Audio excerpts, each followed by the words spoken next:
Գյուրջան Կասկադ, հասանելի բնակարաններ 65 ամիս մարման ժամկետով։ Ազգային ժողովը մերժել է օրակարգում ընդգրկել Հայրիկ Սարգսյանի հեղինակած զինվորական ծառայության եւ զինծառայողի կարգավիճակի մասին օրենքում փոփոխությունների նախագիծը։ Այն ստացավ 87 կողմ 0 դեմ ձայներ։ Օրինագծին դեմ քվեարկեց նաեւ ինքը հեղինակը։ Հիշեցնենք, Ազգային ժողովի պաշտպանության եւ անվտանգության հարցերի մշտական հանձնաժողովը մերժել է զինվորական ծառայության եւ զինծառայողի կարգավիճակի մասին օրենքում փոփոխությունների նախագիծը խորհրդարանի օրակարգ ընդգրկելու հարցը, տալով բացասական եզրակացություն։ Ինչքան ժամանակը մոտենում է, կամաց հետաձգենք, երևի հետաձգենք, ճիշտը հետաձգելն է ու գալիս է ցիկլը։ Տոները անցնեն, մայիսը անցնի, ամառը անցնի, սփխեչը անցնի, զատիկը անցնի, Սուրբ Ծնունդը անցնի, Նոր տարին անցնի։ Պրոբլեմն է նա, որ երբ սփխեչը, եւ զատիկը, եւ Նոր տարին ամեն տարի կա։ Հարգելի գործընկերներ, ես ասում եմ, չի հետաձգվելու ոչ մի բան։ Չի հետաձգվելու բացարձակապես, այս պահին ինչ ուժի մեջ է, ոչ մի բան այլևս չի հետաձգվելու, որ նախարարը եկավ ասեց հետաձգենք, ավելի լավ է հրաժարականի դիմում գրի, ասում եմ ամենայն լրջությամբ։ Իսրայելի բանակը հայտարարել է, որ Թեհրանում սպանվել է Իրանի զինված ուժերի շտաբի պետը։ Նշվում է, որ Թեհրանին հասցրած ավիահարվածի ժամանակ իսրայելական ինքնաթիռները սպանել են Իրանի զինված ուժերի շտաբի պետ Ալի Շադմանին։ Շադմանին ղեկավարում էր Իրանի արտակարգ իրավիճակների ռազմական շտաբը եւ վերահսկում էր Իսլամական հեղափոխության պահապանների կորպուսը եւ բանակը։ Նա նշանակվել էր օրեր առաջ, այն բանից հետո, երբ իր նախորդը Ալամ Ալի Ռաշիդը սպանվել էր Իսրայելի հարվածների արդյունքում։ Ռուսական զորքերը հարվածել են Կիևին օգտագործելով 175 անօդաչու թռչող սարք, ավելի քան 14 թևավոր եւ առնվազն 2 բալիստիկ հրթիռ։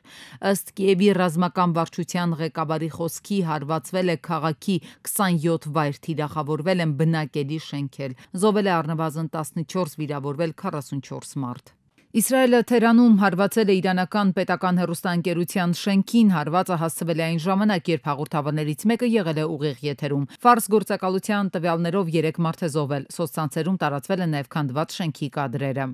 Կանադայի Ալբերտա նահանգի Կանանասկիս քաղաքում ընթացող G7-ի գագաթնաժողովի մասնակիցները հանդես են եկել հայտարարությամբ, որում հույս են հայտնում, որ Իրանի շուրջ ստեղծված ճգնաժամի հանգուցալուծումը կարող է նպաստել լարվածության նվազեցմանը Մերձավոր Արևելքում, այդ թվում Գազայի հատվածում, տարածաշրջանի զինաթափմանն ու հրադադարի հաստատմանը։ Մեծ յոթնյակի առաջնորդներն այն համոզմանն են, որ Իրանը պետք է զերծ մնա միջուկային զենք ունենալու գաղափարից, որ Իսրայելն ունի ինքնապաշտպանվելու իրավունք։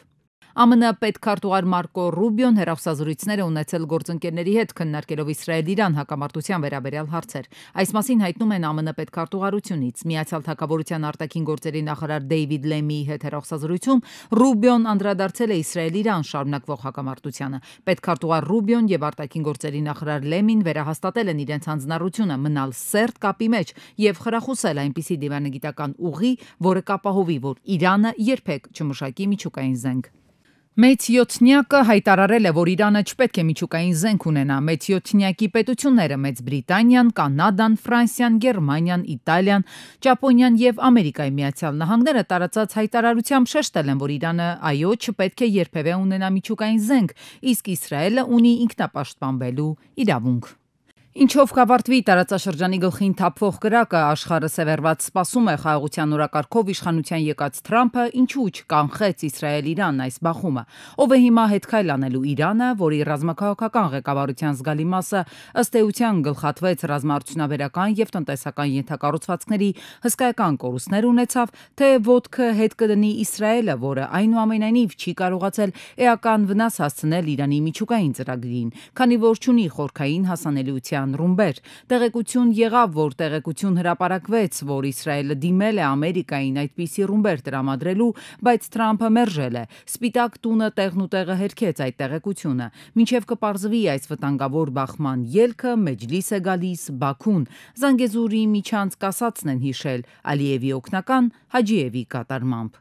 We expect that Armenia should make a first important step. Մենք հիմա ակնկալում ենք, որ Հայաստանը կարևոր առաջին քայլը պետք է անի Զանգեզուրի միջանցքի մասով։ Ես գիտեմ, որ իմ որոշ հայ գործընկերներ բարկանում են միջանցք բառից։ Ես միշտ կատակում եմ, որ Ադրբեջանի ամբողջ տարածքն է միջանցք։ Լավ, այն անվանեք անցուղի։ Մենք ցանկանում ենք առաջին հերթին ունենալ կապ Նախիջևանի հետ, քանի որ 30 տարի մենք զրկված ենք եղել այդ հնարավորությունից։ Հենց որ լինի Նախիջևանի հետ կապը, ես կարծում եմ, որ այստեղ կարող են բացվել այլ հնարավորություններ Հայաստանի համար եւս, բայց մենք եւս կուզենք տեսնել Հայաստանին որպես հիմնական տրանսպորտային հաղորդակցությունների մաս։ Այսինքն իբր ընդամենը ճանապարհ են ուզում։ Սա ցինիզմի քրոնիկ դրսևորումն է, ինչ խոսք Երևանը պարզ ասել է, կողմ է ճանապարհների ապաշրջափակմանը սուվերենության առաջնահերթությամբ, եւ եթե պարզապես ճանապարհ էին ուզում, ապա ձայն կհանեին, արձագանքեին։ Չէ, հիմա Ալիևը սրել է ատամները, բացել ախորժակը, մերձավոր արևելքի երկինքը եռում է, Ալիևը սցենարներն աչքի առաջ հաշվարկ է անում։ Բաց սցենարը Հայաստանի համար շատ վտանգավոր է, որովհետև եթե Իրանում տապալվեց իշխանությունը, այսինքն խաոս ալինելու ինչ-որ ժամանակ եւ Իրանը չի կարողանալու իր գծող դերը տանել մեր տարածաշրջանում, ապա Ադրբեջանը եւ Թուրքիան լայն հնարավորություններ կստանան Հայաստանի վրա հարձակվելու համար։ Բնականաբար մենակ Իրանը չի զսպում այս պահին Ադրբեջանին եւ Թուրքիային, բայց Իրանը արդյունքի պայոներ զսպման մեխանիզմներ։ Եթե Իրանը չլինի, ապա շատ դժվար կլինի զսպել նոր ագրեսիա։ Իսրայել-Իրան պատերազմը դերևս կանգնեցնելու հույսեր չկան մեզ համար, Հայաստանի համար։ Երբեք ձեռնտու չի պատերազմի ցկցկվածությունը։ Այսօր մեր Թշնամի պետությունը սպարտողական վիճակի մեջ է։ Նա ավելի հակված է օգնելու Իսրայելին ընդդեմ Իրանի։ Իրանը հրապարակային հայտարարեց, որ եթե որևէ մեկը փորձի աջակցել Իսրայելին, կհամարի իրեն Թշնամի եւ արված կստանա իրենից։ Հիմա մեզ պարզ չի։ Իրանը գիտի արդյոք, որ Ադրբեջանը իր տարածքը տրամադրում է Իսրայելին եւ իր տարածքից Իսրայելը հարվածներ է ուղում Իրանի վրա։ Մերձավոր արևելքը կրկին մեծ դարձնենք, Թրամփը սա կրկնում է իր նախընտրական պայքարի օրերից։ Հիմա ինչ կա մտքին դժվար է ասել, մասնագետները չեն բացառում, որ այս առճակատումն ավելի երկար կտևի, որևէ կողմը հաղթելու հնարավորություն չունենա եւ ներքաշվեն տևական քայքայիչ պատերազմի մեջ, եթե խոշոր խաղացողները չխառնվեն ու հարցի բանակցային լուծում տան։ Հույսեր չկան, որովհետև այդ հույսերը միայն կարող են իրականանալ Միացյալ Նահանգների կողմից դադարեցնելու համար պատերազմը, օրինակի համար, հորդորելու Իսրայելին եւ Իրանին կանգնեցնելու պատերազմը եւ բանակցությունների ցեղանի շուրջ ուրեմն հավաքվեն լուծելու համար այդ հարցը։ Դա չի երևում այսօր։ Ամերիկայի Միացյալ Նահանգների նախագահն ի դեպ խաղաղությունից խոսեց Ռուսաստանի նախագահ Պուտինի հետ։ Հենց այս զրույցի ընթացքում է ռուսական կողմը հիշեցրել մի առաջարկի մասին, որն արել էր մինչև Իսրայելի Իրանին հարվածելը, նկատելով, թե այդ առաջարկը կարող է ընդունելի լինել բոլոր կողմերի համար։ Հայաստանի եւ Հնդկաստանի արտաքին գործերի նախարարները քննարկել են Իրանից Հայաստանի տարածքով հնդիկ ուսանողների տարհանման հնարավորությունը։ Այդ մասին հայտնել է ԱԳՆ մամուլի խոսնակ Անի Բադալյանը։ Հայաստանի Հանրապետության կողմից ցուցաբերվել է համապատասխան աջակցություն, նշել է նա։ Ռուսաստանի եւ Ամերիկայի միջև երկկողմ հարաբերությունները կարգավորելու նպատակով խորհրդակցությունների երրորդ փուլը չեղարկվել է ամերիկյան կողմի նախաձեռնությամբ։ Հայտարարել է Ռուսաստանի արտգործնախարարության պաշտոնական ներկայացուցիչ Մարիա Զախարովան։ Մենք հուսով ենք, որ նրանց վերցրած դադարը շատ երկար չի տևի, հավելել է Զախարովան, չնշելով երկկողմ խորհրդակցությունների չեղարկման պատճառները։ Ռուսաստանի անվտանգության խորհրդի քարտուղար Սերգեյ Շոյգուն Վլադիմիր Պուտինի հանձնարարությամբ այցելել է Հյուսիսային Կորեա հանդիպելու Կիմ Չեն Ինի հետ։ Նա բանակցություններ կվարի ղեկավարության հետ հունիսի 4-ին ձեռք բերված պայմանավորվածությունների շրջանակում, որոնք կապված են Ռուսաստանի եւ Հյուսիսային Կորեայի ռազմավարական գործընկերության պայմանագրի իրականացման հետ։ Սա Շոյգուի երրորդ այցն է։ Նախորդ այցերի ընթացքում քննարկվել են Ուկրաինայում ռազմավարական գործողությունները եւ ռուսական Կուրսկի մարզի վերականգնումը։ ԱՄՆ նախագահ Դոնալդ Թրամփը հայտարարել է, որ Իսրայելի եւ Իրանի միջև շարունակվող հակամարտությունը արագորեն սրվում է։ Նա նշել է, որ Կանադայում անցկացվող մեծ յոթնյակի գագաթնաժողովից մի օր շուտ կվերադառնա Վաշինգտոն զարգացումներին անմիջապես հետևելու նպատակով։ Սոցիալական ցանցում ԱՄՆ նախագահը գրառում է կատարել հղված իրանցիներին։ Բոլորը պետք է անհապաղ տարհանվեն Թերանից։ Բացի այդ, նա հրավիրել է ազգային անվտանգության խորհրդի արտակարգ նիստ Մերձավոր Արևելքում ստեղծված իրավիճակը քննարկելու համար։ Իլոն Մասկը նախազգուշացրել է Ամերիկայի Միացյալ Նահանգների դեֆոլտի ռիսկի մասին պայմանավորված երկրի աճող պետական պարտքով եւ անփոփոխ ֆինանսական քաղաքականությամբ։ Իլոն Մասկը անդրադարձել է Wall Street Mav-ի հրապարակմանը, ըստ որի Ամերիկայի դաշնային բյուջեի հարկային եկամուտների մոտ 25%-ը ծախսվում է միայն պետական պարտքի տոկոսների սպասարկման վրա։ Մասկը նշել է, որ եթե միտումը շարունակվի, ապա Ամերիկան դե ֆակտո կսննկանա, քանի որ բոլոր հարկերը կուղվեն միայն պարտքի տոկոսները վճարելուն, այլ պետական պարտքերի համար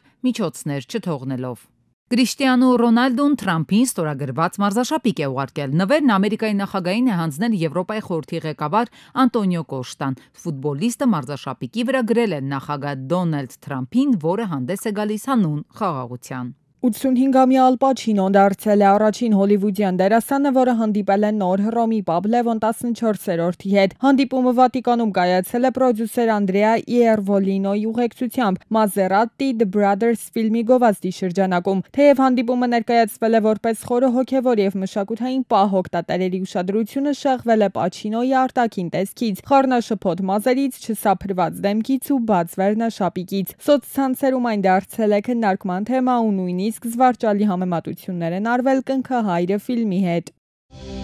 Հայ առաքելական Սուրբ եկեղեցու Արցախի թեմը իր զորակցությունն է հայտնել Մայրաթոր Սուրբ Էջմիածնին եւ ամենայն հայոց կաթողիկոսին, ով կանգնած է Արցախի բնակչության համահավաք իրավունքների պաշտպանության դիրքերում։ Այս մասին հայտարարություն է տարածել Արցախի թեմը։ Եթե հարկ չվճարենք, պետություն չենք ունենա, կհայտնվենք այլ պետության տիրապետության տակ եւ իրենք կորոշեն, որքան հարկ կվճարենք։ Ազգային ժողովում ասել է ֆինանսների նախարար Վահե Հովանիսյանը։ Բյուջեն մեր բոլորի մասին է, Հայաստանի Հանրապետությունում ապրող յուրաքանչյուր մարդու մասին։ Վարչապետն ասաց, որ բյուջեի ծախսային մասի շահառ ունենք մենք բոլորս, առանց բացառության, նշել է նա։ Հունիսի 17-ին տեղի է ունեցել Հայաստանի Հանրապետության կենտրոնական բանկի խորհրդի նիստ, որի ժամանակ որոշվել է անփոփոխ թողնել վերաֆինանսավորման տոկոսադրույքը, սահմանելով 6.75%։ Հայաստանի Հանրապետության կենտրոնական բանկի կողմից տրամադրվող լոմբարդային ռեպոյի տոկոսադրույքը 8.25% է։ Կենտրոնական բանկի կողմից բանկերից ներգրավվող միջոցների տոկոսադրույքը 5.25%։ ՊԵԿ-ի հետաքննության եւ օպերատիվ հետախուզության վարչությունը բացահայտել է մոտ 1.5 միլիարդ դրամի ստվերային շրջանառություն։ Երևանի Դավթաշեն վարչական շրջանում գործող ընկերությունը կանխիկ վաճառք է իրականացրել առանց ՀԴՄ կտրոնի, փոխարենը տրամադրելով ներքին հաշվառման փաստաթուղթ։ Ըստ ՊԵԿ-ի ընկերությունն այս կերպ խուսափել է խոշոր չափի հարկերից 2023-ի մարտից մինչև 2025-ի ապրիլ ընկած ժամանակահատվածում։